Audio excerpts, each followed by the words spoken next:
সবাইকে নমস্কার, শ্রদ্ধা ভক্তি ভালোবাসা জানিয়ে আজকে একটা বিষয় নিয়ে আলোচনা করব। খুবই গুরুত্বপূর্ণ একটা বিষয়টা এখানে খুব ছোট্ট করে একটু আলোচনা করছি। পরবর্তীকালে এটাকে নিয়ে একটা বড় ধরনের অনলাইন ওয়ার্কশপ করার ইচ্ছা আছে। সেটা নিশ্চয়ই সেই বলছিলাম হয়তো রোববারই করব, কিন্তু এই দু একটি সপ্তাহ পর থেকেই রোববার একটা নির্দিষ্ট টাইমে করলে যারা দেখতে আগ্রহী তারা এটা দেখতে পারবেন। দেখুন, একটা ছোট্ট জিনিস, ছোট্ট আলোচনা, ছোট্ট করেই বলবো। টাকা পয়সা ছাড়া আমাদের জীবন চলবে না। আমরা গ্রাম পঞ্চায়েতের আর্থিক ব্যবস্থাপনা ম্যানেজমেন্ট, ফিনান্সিয়াল ম্যানেজমেন্ট, আর্থিক ব্যবস্থাপনা একটা পরিবার ভিত্তিক।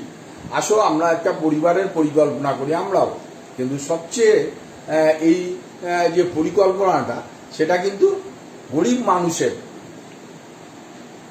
একটা আর্থিক পরিকল্পনা করাটা সব থেকে বেশি জরুরি পরিবারের। তাহলে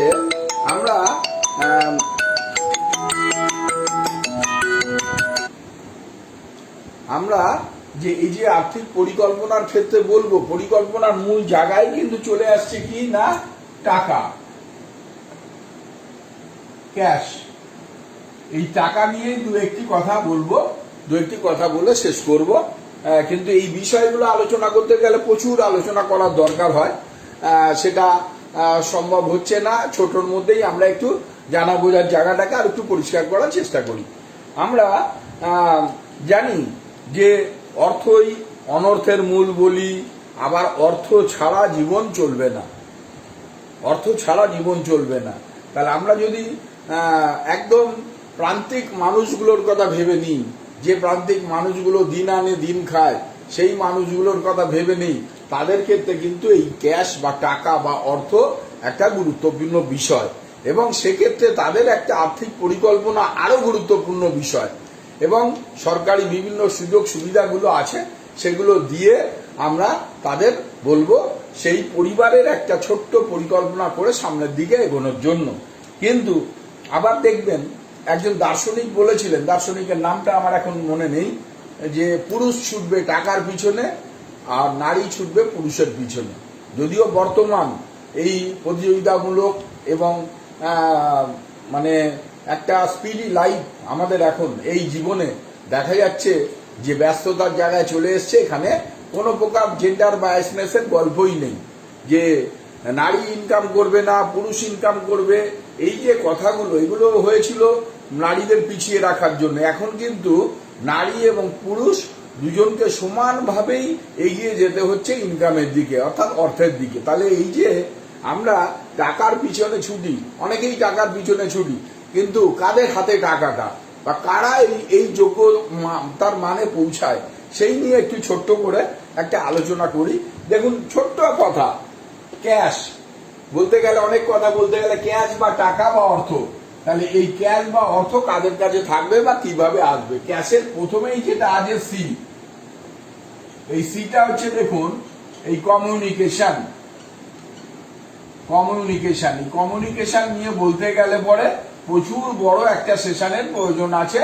একমুখী কনভারসেশন, দুমুখী কনভারসেশন, বহুমুখী কনভারসেশন, এবং বাচিক কনভারসেশন, আবার অঙ্গভঙ্গির মধ্যে কনভারসেশন। মানে আমরা বলতাম না, I speak to I, face speak to space. মানে আমরা কিন্তু শুধু মুখ দিয়েই যে কথা বলি তা নয়, আমাদের এই যে কথা বলার মধ্যে আপস ডাউনস আছে। আমরা কোনো জায়গায় জোরে বলছি, কোনো জায়গায় আস্তে বলছি, কোথায় কিভাবে বলতে হয় না বলতে, এই যে কমিউনিকেশন। এবং কমিউনিকেশন, আমি একটা ছোট্ট গল্প, মানে আমরা যখন রওরা মিশনে পড়তাম তখন আমাদের এটা ডক্টর সুনীলেন্দু বসাক, তিনি এই গল্পটা খুব বলতেন। তখন তো আমরা কলেজের স্টুডেন্ট। বলছেন যে কয়েকটা ছেলে চায়ের দোকানে আড্ডা দেয়। দেখো, সেখান থেকে একটা মেয়ে রোজ যায়। তা সেই ছেলেগুলো মেয়েটাকে দেখেছে, ভালো লেগেছে। তা একটা ছেলে ওই মেয়েটাকে খুব ভালোবাসত, এবং মেয়েটাকে খুব ভালোবাসত, কিন্তু মেয়েটা সামনে গিয়ে কোনোদিনও তার বলার সাহস হয়নি, সে সামনে দিয়ে গেছে, গিয়ে তার কথার মধ্যে জড়তা, আইলা আইলা বলে সে আর পুরো কথা আর বলতে পারে না। তার এটা বলে কি বলবে, বলো পুরো পরিষ্কার করে বলো, আমি তো বুঝতেই পারলাম না কি বললে। এরকম ভাবে যেতে গিয়ে ছেলেটা কিন্তু পুরোপুরি তার মনের ভাষাটা প্রকাশ করতে পারলো না। পরে একদিন দেখছে যে অন্য একটা ছেলে ওই মেয়েটির হাত ধরে এগিয়ে যাচ্ছে এবং সে পরিষ্কার এবং স্পষ্টভাবে বলতে পেরেছিল, আই লাভ ইউ, আমি তোমাকে ভালোবাসি। তাহলে এই যে কমিউনিকেশনের ক্ষেত্রে এই সঠিকভাবে এবং দৃঢ়তার সঙ্গে বলা, যে সঠিকভাবে কথাটা বলতে হবে এবং দৃঢ়ভাবে বলতে হবে। আমরা যেমন কমিউনিকেশন করি অনেকগুলো দিক দিয়ে, কমিউনিকেশন যদি ফেল হয়, আমরা এখন মেল করি, আমরা এখন ফোন করি, আমরা এখন SMS করি, মানে কতগুলো কমিউনিকেশনের জায়গা চলে এসছে, অর্থাৎ ডিজিটাল কমিউনিকেশন চলে এসছে। কমিউনিকেশন নিয়ে বলতে গেলে প্রচুর লাগে। তাহলে এই কমিউনিকেশন, যে গুড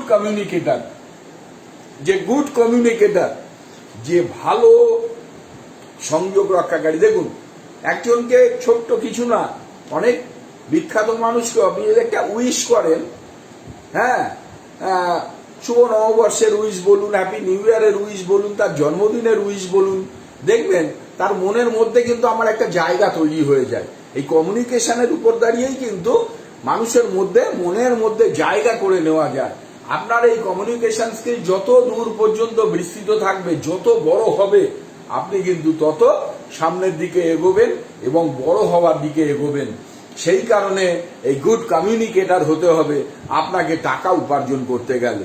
তাহলে আপনাকে গুড কমিউনিকেটর হতে গেলে কি করতে হবে? আপনার সোসাইটির যারা যারা কাজ করছেন, আপনি কাজ করছেন, যারা ভালো মানুষ আছেন এবং ভালো যারা পথ দেখাবে, তাদের সঙ্গে কিন্তু কমিউনিকেশন রাখতে হবে। এবং অবশ্যই কমিউনিকেশনের ক্ষেত্রে আর একটা বড় জিনিস, সংগঠন, অর্গানাইজেশন, যেটা প্ল্যানিং এর ক্ষেত্রে আমরা মূল বলি, সংগঠনের মধ্যে থাকতে হবে। যত সংগঠনের মধ্যে থাকবেন তত কমিউনিকেশন স্কিল এবং কমিউনিকেশনের জায়গাটা আপনার বেড়ে যাবে। আঙুরের ওই খুচরো আঙুর বলেছিলাম 20 টাকা কেজি, কিন্তু থোকা আঙুর 200 টাকা কিলো। তাহলে যখন একটা থোকার মধ্যে থাকবেন, একটা সংগঠনের মধ্যে থাকবেন এবং সংগঠনের প্রত্যেকের সঙ্গে অ্যাক্টিভলি, মানে আমরা জানি যে একটা অংশগ্রহণ নিষ্ক্রিয় হয়, সক্রিয় হয়, আবার অতিষ্ক্রিয় হয়। অর্থাৎ এই যে সংগঠনের মধ্যে থাকলে, আমি নিষ্ক্রিয় থাকলে তো আমার কমিউনিকেশন স্কিল হবে না, আমাকে সক্রিয় থাকতে হবে, অ্যাক্টিভ থাকতে হবে এবং প্রত্যেকের সঙ্গে কিন্তু যোগাযোগ রাখতে হবে। এবং এই যোগাযোগের মধ্যে দিয়েই একে অপরের মধ্যে ভালোবাসা তৈরি হবে এবং আপনি একে অপরের সহযোগিতা পাওয়া যাবে, তার বুদ্ধিটা পাওয়া যাবে, তার সাজেশনটা পাওয়া যাবে, সামনের দিকে এগিয়ে যাওয়া যাবে।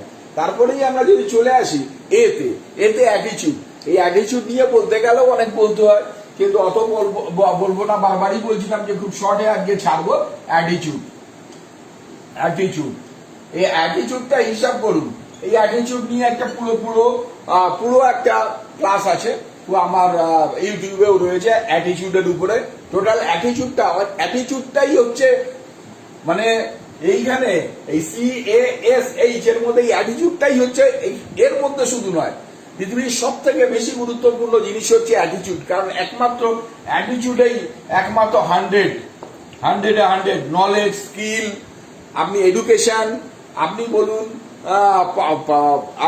লেবার, আপনি পরিশ্রম করছেন, ক্যাপাসিটি, নলেজ, যে কটা ওয়ার্ড দেখবেন প্রত্যেকের কিন্তু 100 নেই, 100-র উপরে। কিন্তু অ্যাটিটিউড হিসাব করুন, A for 1, T for 19, এইভাবে হিসাব করতে থাকুন, দেখবেন অ্যাটিটিউড ইকুয়াল টু 100 হবে। আমি পুরোটা করে অত সময় নষ্ট করতে চাইছি না। যথাযথ মনোভাবটা কি? মনটাই তো সব। মন নিয়েও আমাদের ইচ্ছা আছে যে মাইন্ডসেট, মন স্থির। এবং এই মন একজন বলছে যে সে 14 ফুট লং জাম্পে গেছে, অর্থাৎ গিনেস বুক অফ রেকর্ডসে তার নাম উঠেছে, 14 ফুট লং জাম্প করে সে যেতে পেরেছে। তাকে যখন জিজ্ঞেস করা হয়, আচ্ছা এটা কি করে পসিবল হলো, হাউ ক্যান ইট পসিবল, আপনি কি করে সম্ভব হলো যে 14 ফুট তুমি লং জাম্প দিয়ে বেরিয়ে গেলে?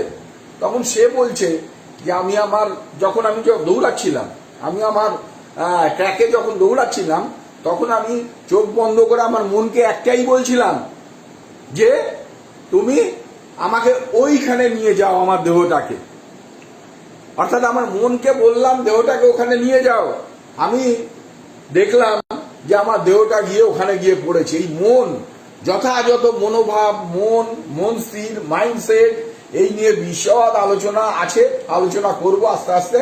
তবে আপাতত এইটুকুনি ভাবি যে আমাদের অ্যাটিটিউড কিন্তু ঠিক রাখতে হবে। সব মানুষ খারাপ নয়, সব মানুষ বিশ্বাসী নয়, আবার সবাই কিন্তু আপনার যে ক্ষতি করতে আসছে এরকমও নয়। আপনার মনোভাবটা, আমরা কাউকে বাইরে থেকে দেখেই না আমরা একটা বাজে মনোভাব করে ফেলি। এই মনটা যত সুস্থ মন সুস্থ শরীরের জন্ম দেয়। মনটাকে পরিষ্কার রাখুন এবং এই অ্যাটিটিউডটা, যথাযথ মনোভাব, আপনার অ্যাটিটিউডটা যেন 100-তে 100 হয়।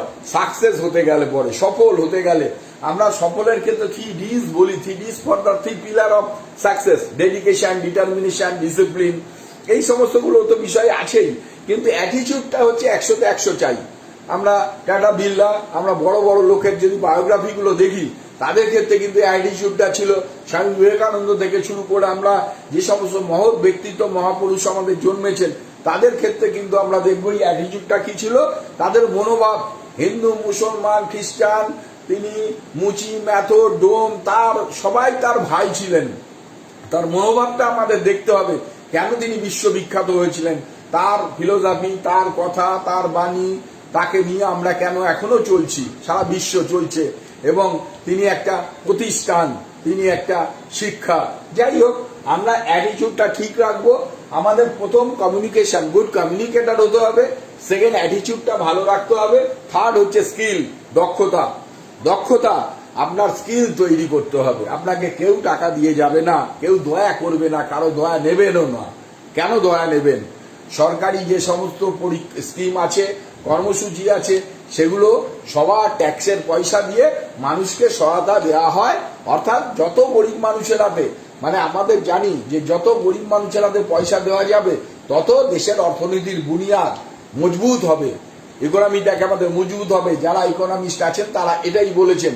অর্থাৎ গ্রামীণ বিকেন্দ্রীকরণ এবং গরিব মানুষের হাতে যদি টাকা পৌঁছানো যায়, টাকা পরে পৌঁছায়, তাহলে কিন্তু দেশের আর্থিক বুনিয়াদটা মজবুত হয় এবং তারা কিন্তু সেই টাকা দিয়ে তারা তাদের জীবন জীবিকা নির্বাহের মধ্যে দিয়ে তারা কিন্তু বেশিরভাগ অংশের টাকাটাই আবার খরচা করে ফেলেন।